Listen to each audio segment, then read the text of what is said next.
Guys अपनी C plus plus की last video में हमने बात की थी फ्रेंड क्लासेस के बारे में। उससे पहले हमने फ्रेंड फंक्शंस के बारे में भी बात कर ली थी कि हम किस तरह से किसी फंक्शन को किसी क्लास का फ्रेंड बना सकते हैं। तो अगर आपने अभी तक इस प्लेलिस्ट को एक्सेस नहीं किया तो स्टार पे क्लिक करके इसको सेव कर लें ताकि आपको सारी वीडियोस एक ही जगह पे मिल जाएं। ठीक है, तो गाइस आज हमने बात करनी है कंस्ट्रक्टर के बारे में कि कंस्ट्रक्टर क्या होते हैं। ठीक है, तो ना पहले मैं आपको इसका थोड़ा सा एक आइडिया दे देता हूँ कि ये किस तरह से होते हैं। तो इसको ना हम एक क्लास के थ्रू समझते हैं। सपोज करते हैं कि मैं एक क्लास बनाता हूँ, मेरी क्लास का नाम है फर्स्ट। ठीक है, और इस क्लास के अंदर ना मैं कुछ डाटा मेंबर बनाता हूँ।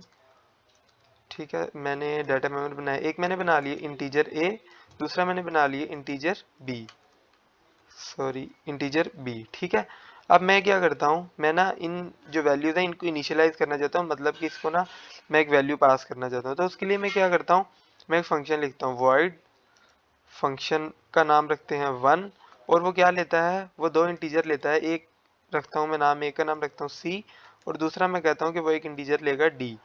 ठीक है, अभी इसको मैं यहाँ पे डिफाइन कर देता हूँ। यहाँ पे मैं कहता हूँ कि क्या कहते हैं हम, इंट ए नहीं sorry A is equal to C, और मैं कहता हूँ B is equal to D. ठीक है, अब मैं एक और फंक्शन लिखता हूँ यहाँ पे, और वो मेरा जो फंक्शन होगा, मेरे फंक्शन का नाम होगा void function two, return type उसकी void होगी फंक्शन टू, और वो कुछ भी नहीं लेता तो हम यहाँ पे void लिख देंगे। ठीक है, अब यहाँ पे मैं क्या करूँगा, मैं इसको यूज़ करके वैल्यूज़ को आउटपुट करवाऊंगा।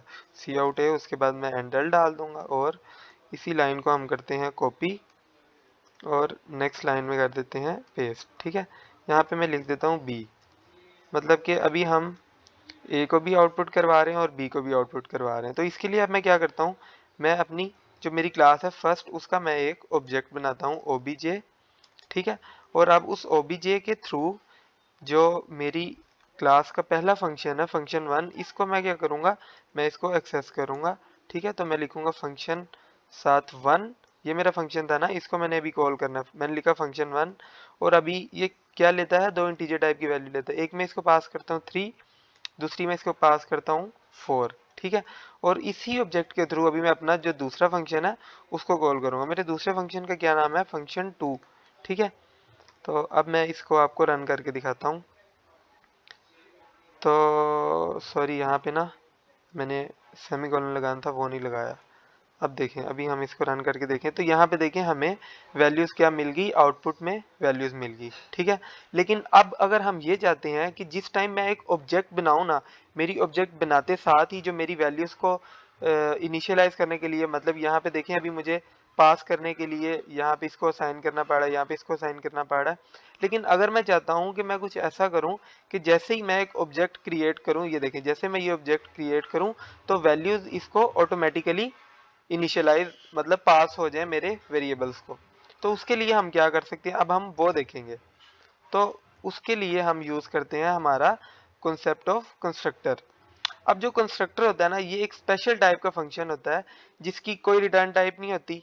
ठीक है, मतलब ये बनता किस तरह से है, ये इस तरह से बनता है कि जो हमारी क्लास का नाम होता है ना, उसी नाम से हम एक कंस्ट्रक्टर को बनाते हैं, और इसकी रिटर्न टाइप कुछ भी नहीं होती। यहाँ पे शुरू में हम देखें कुछ भी नहीं लिखा ना मैंने, रिटर्न टाइप इसकी कुछ भी नहीं है। अब ये मैं कहता हूँ कि ये दो वैल्यूज लेता है, एक ये लेगा इंटीजर ए, और दूसरा ये लेगा इंटीजर, यहाँ पे हम सी कर लेते हैं ताकि कंफ्यूजन ना हो, और यहाँ पे मैं कर देता हूँ डी। ठीक है, अब देखें, अब मैं क्या करूँगा, मैंने यहाँ पे किया कि जो मेरा ए है वो इक्वल टू है सी के, और जो मेरा बी है वो किसके इक्वल है, वो इक्वल है डी के। ठीक है, तो अब जिस वक्त मैं यहाँ पे मेरी जो क्लास है इसका मैं एक ऑब्जेक्ट क्रिएट करूँगा ना, जैसे ही हम सिर्फ इस लाइन को करते हैं ख़त्म, और मैं क्या करता हूँ, मैं कहता हूँ कि यहाँ पे मैं लिख दूंगा इसके साथ ही थ्री और फोर।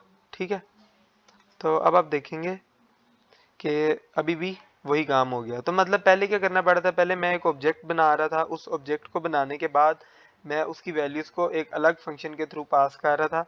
तो अब मैंने क्या किया, मैंने जैसे ही जो मेरा कंस्ट्रक्टर था उसको बनाया, जिस तरह ही मैंने एक अपना ऑब्जेक्ट क्रिएट किया उसी तरह मैंने उसको वैल्यूज़ को पास कर दिया। तो गाइज़ ये थी बात हमारी कंस्ट्रक्टर के बारे में। इसके बाद ना इसके बारे में हम और चीज़ें भी देखेंगे मज़ीद अगली वीडियोज़ में। तो अभी आप सिर्फ इसका एक बेसिक सा ओवरव्यू मैंने आपको दिया, हम इसके बारे में और भी देखेंगे। तो अगर आपने अभी तक इस चैनल को सब्सक्राइब नहीं किया तो कर लें, ताकि आपको सारी वीडियोस आने वाली मिल जाए। थैंक यू, अल्लाह हाफिज़।